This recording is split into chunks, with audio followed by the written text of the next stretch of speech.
saints. I think about 3 leaders that were very strong in that, and I hope I can come up with all of them, but Father Monsignor Peter Owens, Rabbi Chabron, and then who's that other Pentecostal church before that? Yes, so I think there was a great relationship there that helped build that relationship for the faith communities in a community of the big southern tier. The other two recently is Pope Francis. Pope Francis, if we watch his ministry, he continues to be reaching out to different groups of people. And he's also challenging the bishops and all of us to be doing the same. You know, his travels, he's always doing his travels to Egypt recently, and South America. He's always trying to bridge the differences, you know, and his example as a challenge for all of us that he's also giving to the bishops and ourselves to do on a local level. And that he wants his example hopefully to pass on. And I think he's trying to do a lot with the Jewish community, the Islamic community, and the Orthodox community to do a better job in our relationship with one another and to build trust and to find common ground with all of our faith traditions. So I look at those examples for us in our Catholic tradition on how this is something that's new, not so new, but also a challenge for us that is still very much alive in our church community. Thanks. That was wonderful. Thanks. So, reiterating the question, what in my faith leads me to work to build mutual trust and respect among people of different faiths and backgrounds? So, I'm Presbyterian. It's one of the faiths that was formed out of the Reformation. And we do things a little differently in the way of governing ourselves. We're more bottom up than top down. So we're like, you know, democracy in action is kind of where the United States actually got the idea to do it the way we do. So we, you know, the people in the congregations, you know, put forth, you know, changes to our rules and things, and it goes all the way up to be voted on, and it comes back down to everybody. And so in our Book of Order, which is this, that's our big rule book, kind of like the Constitution. It's constantly getting changed and, you know, amended as we go forth. Presbyterians are reformed and always reforming. So we're always looking for what God is calling us to be and do next. But in this big book of polity, we have a chapter on ecumenacy and union. And so one of the rules in here is on interfaith relations. The Presbyterian Church USA at all levels seeks new opportunities for conversation and understanding with non-Christian religious entities. So it's part of our framework that we are called to reach out and understand and do that. And that is based on our scriptures. You know, Tim mentioned a couple of things. But in the Gospels, Jesus was always teaching, either in action or by word, about reaching out to other people. The highest commandments, he told us, are to love God and to love others. No qualifications, not other people like you, or, you know, other people that, you know, do the same things or look the same or speak the same. It was love God and love others. And several more of the famous stories, the parables, Jesus said to be like the other person that wasn't like you. One of the more famous ones is the Good Samaritan, where a Jewish person was lying, beaten, almost dead on the side of the road, and a Samaritan comes by after a priest and a Levite came by, and it was the Samaritan who was a different faith, a different, you know, people group, the most despised. They really hated each other. And it was the Samaritan that picked him up, nursed him back to health, took him to an inn, paid for his medical care, and then made sure that there was enough for him to stay there while he recuperated. And Jesus told us to be like that other person. So that's one of our bigger stories that tells us that we are supposed to be reaching out and getting to know and learning from people of other faiths and backgrounds. There's plenty of places also in the Old Testament where it says that we are to love the foreigner and the alien among us, and I'm sure Rabbi Barbara might be touching on a couple of those, so I won't go into those too much. Although one of my favorite stories in the Old Testament is the book of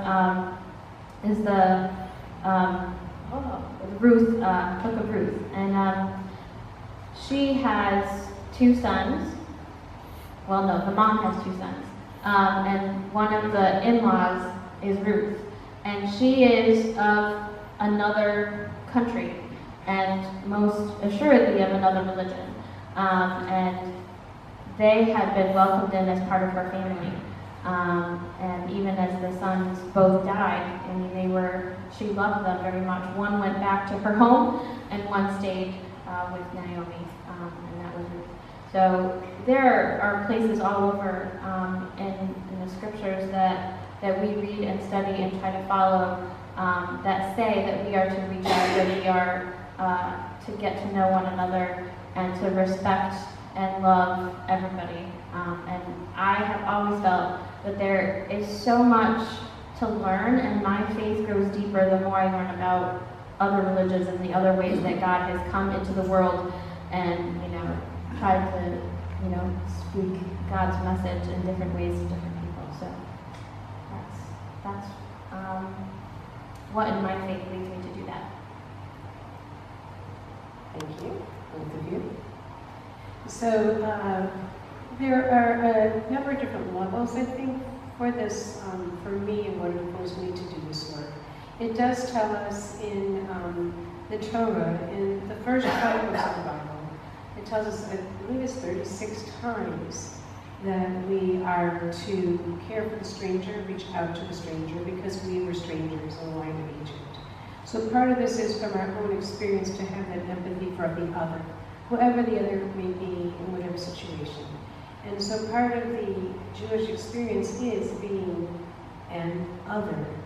So when you're a minority in a place where most people are of a different religion or nationality or whatever else it may be, however it's considered, there's a different kind of sensitivity. Also a need to use some extra care, because over the course of the centuries, Jews have been oppressed and the victim of many things over the course of time. So that informs where I think we have come from as Jews and how we've gotten to where we are today. So we are taught that how we are to treat one another is using God as the model. So as God cared for the sick, as God comforts the bereaved, and God welcomes a stranger, so we do, because we're created in God's image. And we're all created in God's image. So it's not just Jews are created in God's image, we all are. The other piece of that is that while being Jewish is the route for me, there may be other routes that other people take in their lives, and it may be the right route for them. So there isn't one way to salvation in terms of Judaism. So there's room for other people to have different beliefs who do different things. Until probably, I'm thinking in the 60s, really, Nostra Aetate, Vatican II was when things changed. And they haven't changed everywhere, but before that time, Jews were, modern-day Jews, were being held and preached that we were responsible for Jesus' crucifixion. And so that led to a lot of hatred of Jews. So there wasn't an openness, there was a concern, and you couldn't trust. You didn't go into churches. Good Friday was a terrible time for Jews. There were many pogroms at that time. It was springtime, it was close to Passover, and so there were connections to Christian holidays, which wouldn't be your connection, but there were Jewish connections to things that weren't about what the holiday was necessarily, but it was what the things that came was respond off of what was happening sometimes there that caused difficult things to happen. So it's only more recently that more parts of other Christian communities, and I think the Muslim community is in this realm as well, who, when we learn about others, we can do all this kind of sharing because we are not trying to change anyone to become like us.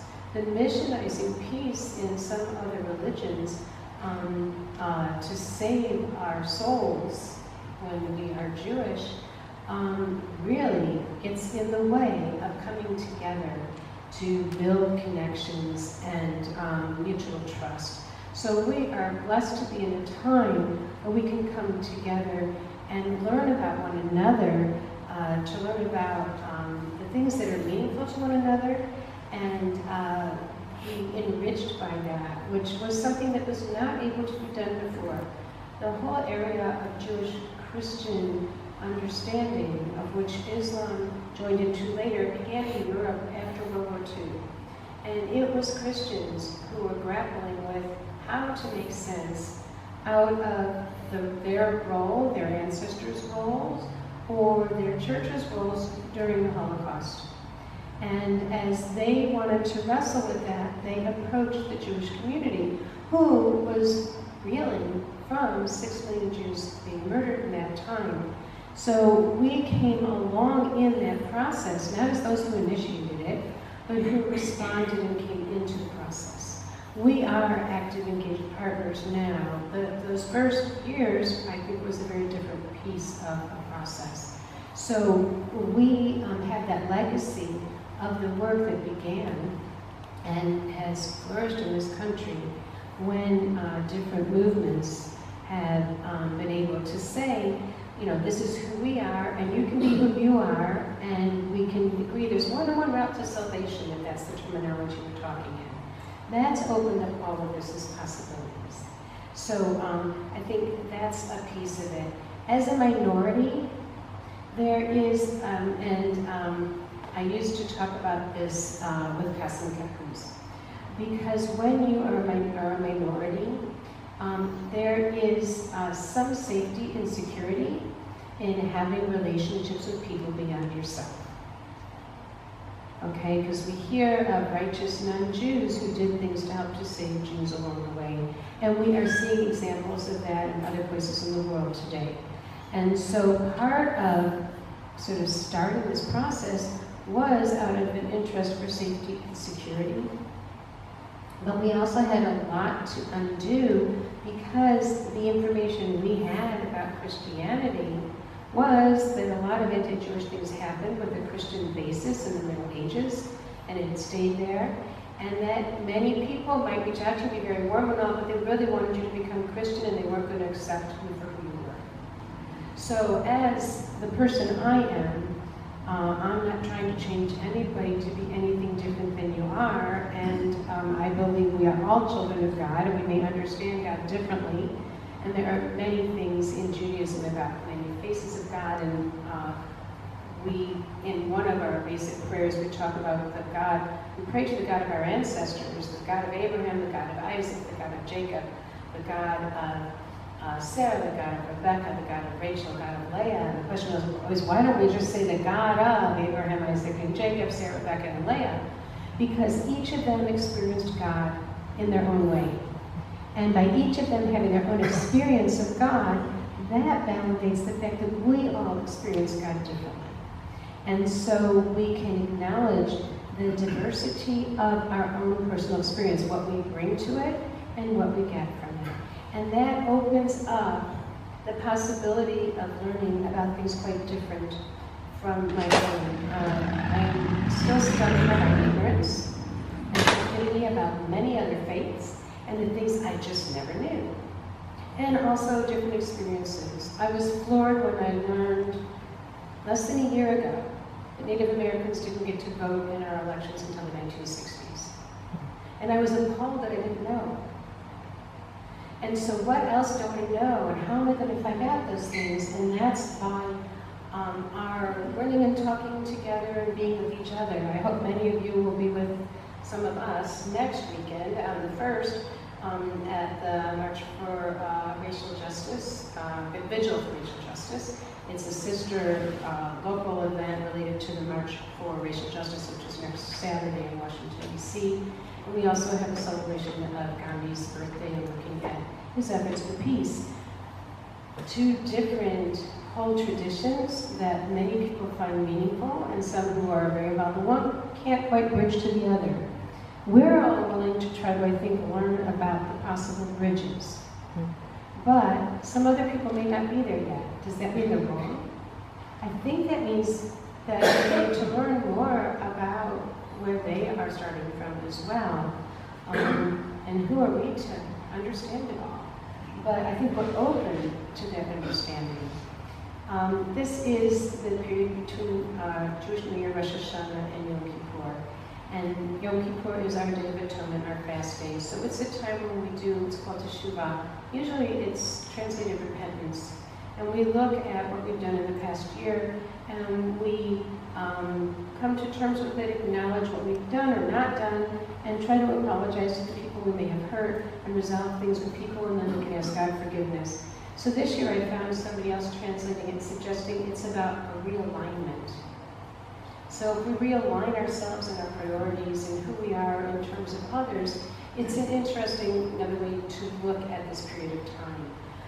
So it's a time of reflection and introspection, and then we move to the Festival of Booths, where it's a harvest festival and a time of great celebration. So it's our heavy-duty month of all these Jewish holidays that we're in the midst of. But there's a piece of that in looking inside of myself and looking beyond myself and looking beyond Judaism alone and how to understand the world and find meaning in it. Wonderful. Thank you, Rabbi. I could just say ditto and move on now. Not so easy. I know. So I looked at this question. Can you hear us at the back? Yeah. So I looked at this question, and it's really all about diversity, inclusion, and tolerance. When you look at the words, that's what it comes across. And when you speak foundationally from a Muslim perspective, you always trace everything back to either something that is commanded in Quran, because that's taken literally, there's no flexibility to it.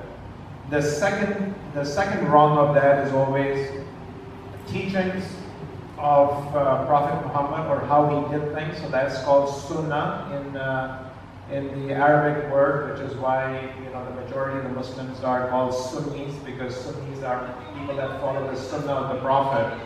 And then thirdly, and if you will, are what did our caliphs show us? And the caliphs are the leaders, the Muslim leaders that came after the Prophet, and usually did things in congruence with what the Prophet had shown. So I'm going to take you through these 3 steps and then bridge the gap with something else at the end. So firstly, let's talk about what's in the Quran. And this is a commandment from God, and it's addressed to all mankind. This is one of those verses that's not addressed to, oh, you Muslims. It's, oh, mankind. So it's a significance much broader than just the Muslims. And it says, oh, mankind, we have created you from one male and one female, and made you into nations and tribes, that you may know one another. Verily, the most honorable of you in sight of God is one who is pious. So when you look at know one another, that's where we take the commandment of being respectful of and associating with the diversity of the world. Diversity in terms of races, colors, geography, whatever you may, gender. So that's where the diversity comes in. Now let's look at the Prophet's life, and let's look at one of the particular examples where he migrates from Mecca to Medina. So Mecca is where he was born and raised, and when it became very hostile an environment from him, there were people in Medina that had invited him to come over and make Medina his city, if you will. And for him, that was a huge migration, leaving behind everything that he had in Medina. Now, the people in Medina had a different perspective as well. What they were looking for Muhammad to do was to bridge the animosity, bridge tribes that had been very, very brutal to one another. There was a lot of animosity between some of the tribes, and they felt like if he as an outsider came into Medina and was an impartial arbitrator, that he could probably bridge the gap. And that some of the tribes who had invited him felt that if he was the one that was their guest, he would probably be more biased towards them and less towards the other. But when he got there, he actually drafted a constitution that was meant to reflect and give freedom and rights to everyone. Not just the tribes that had perhaps converted into being Muslims.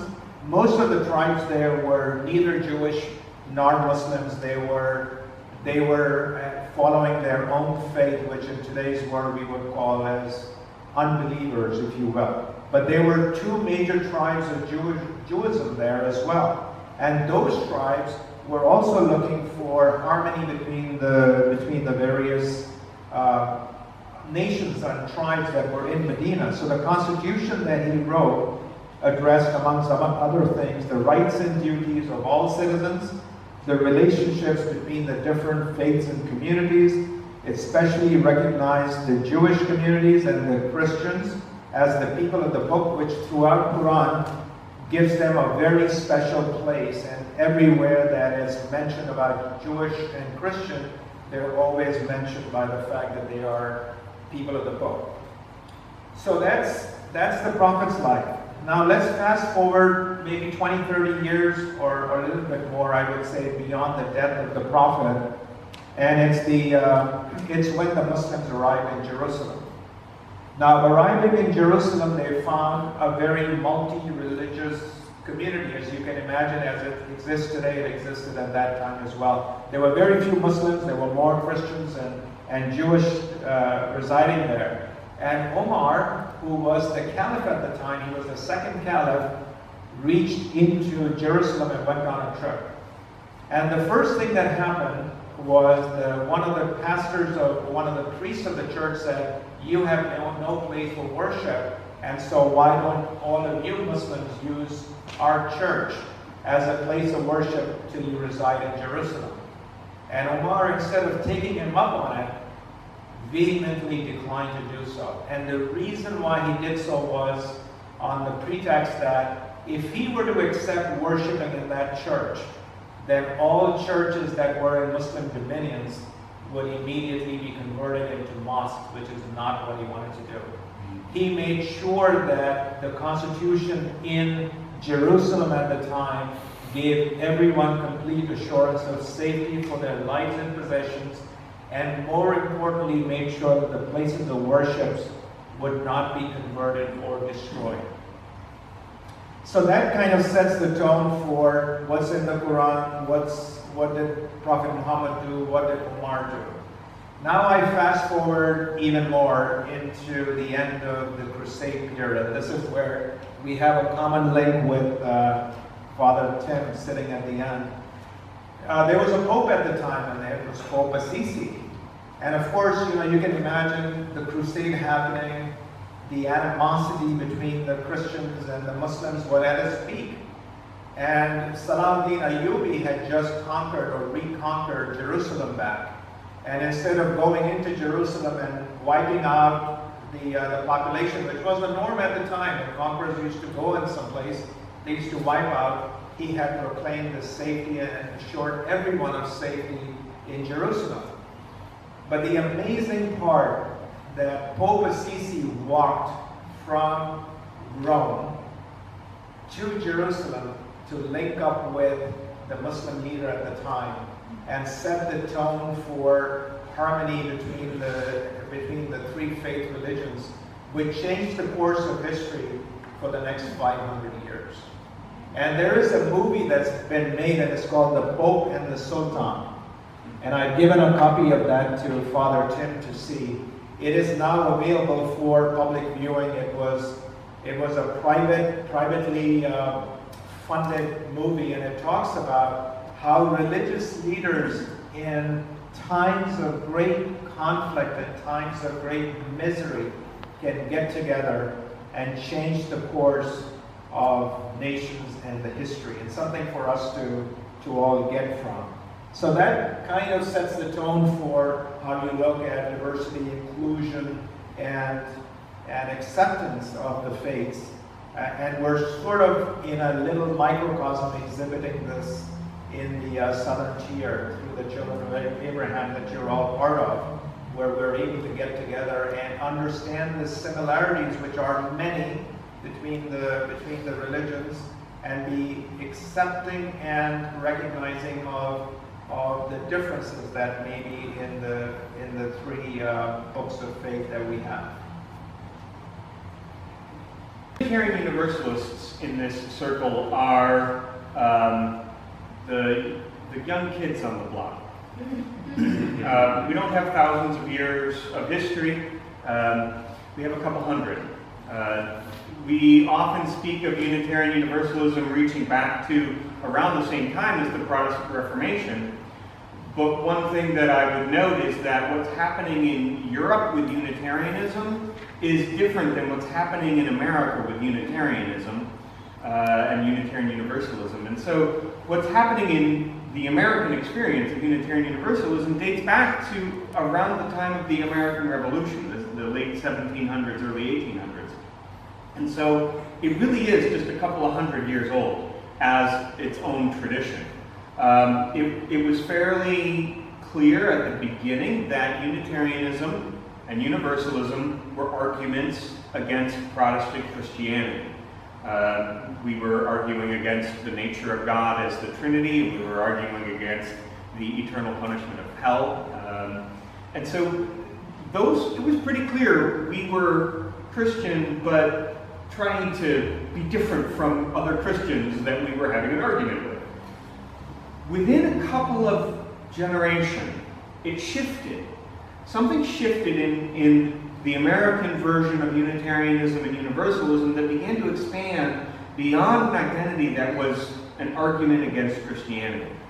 So, that's a theme that keeps popping up throughout the history of Christianity. We're going to be the better version of followers of Jesus. Is almost a reformer's argument. And so we have a little bit of that in us. But something shifted and cracked us open, partly in the way that the Universalists described it, is God's love includes absolutely everyone. And there's no line. There's no difference that I get by being labeled a Universalist than everybody else gets. We're all children of God. And we will all be gathered in by God's love at the end. There's nothing extra special that I need to do. From the Unitarians' side, they were saying the way to know God and have a direct relationship with God is accessible to every person. And so some of the pieces that were at play were the Transcendentalists. And so if you were in public school, you read about Ralph Waldo Emerson and the other Transcendentalists. And Ralph Waldo Emerson had been a Unitarian preacher before going out on the circuit to preach that God is available and accessible through nature. And so we began to sort of unhook from the Scripture being the one way of knowing God into an understanding that got broader and broader. So around the mid-1800s, we really began to be our own group that was not specifically a Christian denomination. To the point where we are now today, in my congregation on a Sunday morning, there are people who identify as atheist, people who identify as agnostic, pagan, they follow an earth-centered tradition, folks who grew up Christian or Jewish or none of the above, people who do a Buddhist practice, and we're all here in the same room. What's shifted is that instead of gathering around a shared belief, which is a common way of gathering for a religious community, we've gathered instead around shared values and what we call a covenant. Judaism is a covenantal religion as well. We use covenant similarly, but probably there's some differences in how we use that word. What we mean in Unitarian Universalism is that instead of all believing the same thing together, we encourage each other in our learning and our growing in support. So we're not all walking the same path together, but we have promised each other to support one another on that path, on whichever path you're on. One of the metaphors that I use is the thumbprint. There was a statement that used to go around like every single person's thumbprint is unique, which I've since learned is a myth. It's not quite, I mean myth in the sense that it's not quite accurate. I guess it's also myth in that sense that it's kind of a deeply true thing as well. Your spirit is unique. The whorls that you have, the lines and the ridges perhaps, using that analogy, they're unique to you. How you interact with the holy is yours. Similar to how Rabbi Barbara was talking about the God of Sarah, the God of Rachel, that we name all of them because each person's experience was their own, and so too is yours. So that's a reality that we start with. Every person's experience is theirs. I can witness to you what mine is like. We can find some commonalities, but that doesn't mean that I have it right in a way that you must follow. It means that I have it right in a way that works and serves, and you can challenge me still. But we're doing that in a way of helping each other grow and share. And so what binds us together, because it's a very individualistic thing to say, you follow your path, I'll follow mine. But what binds us together is this commitment to share in this experience, to allow each other to bump into each other and learn from each other and be challenged and encouraged together. So I do this every Sunday morning. That's why my faith leads me to be involved in interfaith conversations, because that's the heart of my faith conversation, period. Yeah. I think another piece of what we do in our coming together, and not just children of Abraham, is that we have, maybe from different underlying texts or motivations, we want to make this world a better place. And so when we want to improve our community or clean it up or make it safer or whatever else we're going to do, we come together to do that work together. And while we may call the world repair to Kun Olam, there may be other names for it. All of our faith traditions have that. I want to share with you a very troubling piece I read last night. I spent a lot of time on my computer, and this was through Pantsuit Nation. I don't always read it, but there was a piece about a woman in Texas who, after Harvey, had volunteered to do people's laundry. And so someone came and she was doing her laundry, the person was talking, and their church was trying to get a soup kitchen or a food pantry or something back together, and she offered to volunteer and help. And she's over there volunteering and helping, and in the conversation, as they're talking, it comes out that she's Jewish. And she has been in a committed relationship and raised 2 children to adulthood, and she is a lesbian. So when she comes back the next day, they told her they don't want her volunteering there. And she's floored, and so she, the next day, I guess, is invited to speak to the pastor there, who in essence has said, yeah, we can't have you be the face of the work that we're doing because you don't believe in Jesus as your salvation. And I invite you to come to the services and sit with my wife and I. I'm a recovered addict and alcoholic, and you too can join recovery from where you've been to be something else again. So this woman was really crushed in terms of wanting to help and do these things that we all want to do, and having a door slammed in her face. Now, so the reality is there are still those groups in the community out there. They're not the groups that come together with us here. But when those things still are out there, it's like, really? How sad it is and how much we all miss out when we can't come together. And so, I mean, I'm very aware in some places I'm welcome to be a part of the things, and there are other places I may not be, and I don't want to force myself on somebody else. And if it really is that difficult for them, I don't want to put them in that situation, but I feel terribly for this woman who was in this situation as recently as the last few weeks. The other piece, I also read two other pieces that have happened with the Jewish holidays right now. One of them is, and this was a Newsweek piece that was posted, I believe, in the last couple of days. There's a congregation in Texas who met in a secret location, and if you had connected with them and you were their member or you were a guest of somebody, then you had to contact somewhere else to find out where the location was going to be, where they were meeting, because they did not feel safe meeting in the usual location. And people had to bring a photo ID with them. And this is in 2017. And this has not been the Jewish experience in this country. I don't know if it ever was in this country, but this is not the usual Jewish experience. And there was a little bit of vandalism also on Rosh Hashanah. And in Oakland, California, the evening of Rosh Hashanah, there was graffiti and stuff on the outside of the building of the Reformed synagogue. So they put big things of white paper over where the graffiti had been done, and sent them out that morning and had markers for people to put on the paper messages of love and peace and that kind of thing, which people did. And while they were in services, the city people came, whoever who got power washed and got rid of their stuff, and all those papers were then displayed inside of the building. So turning around something of hate into something of love and cooperation. So we still have the choice, whatever things are out there, on what we do with them.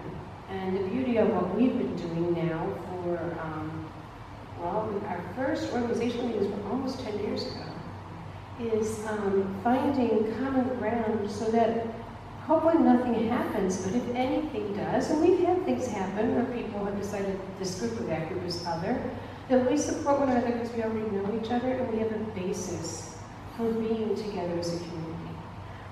But we fool ourselves to think everybody sees the world the way we do. And we only sometimes have had people from the Black community as part of our programs as well. And so there are other parts of the community, others, who we also need to, I think, connect with and understand, not presume that we understand, but listen to people and where they are and how we can walk with them on their journey as we continue on ours. I had to put a few challenges in for us. So what I think, unless there's anything anyone else wants to add, we want to break up into groups. About 30 people in the room. And we have, if we want to have everything, 6%, 4 people. Yes.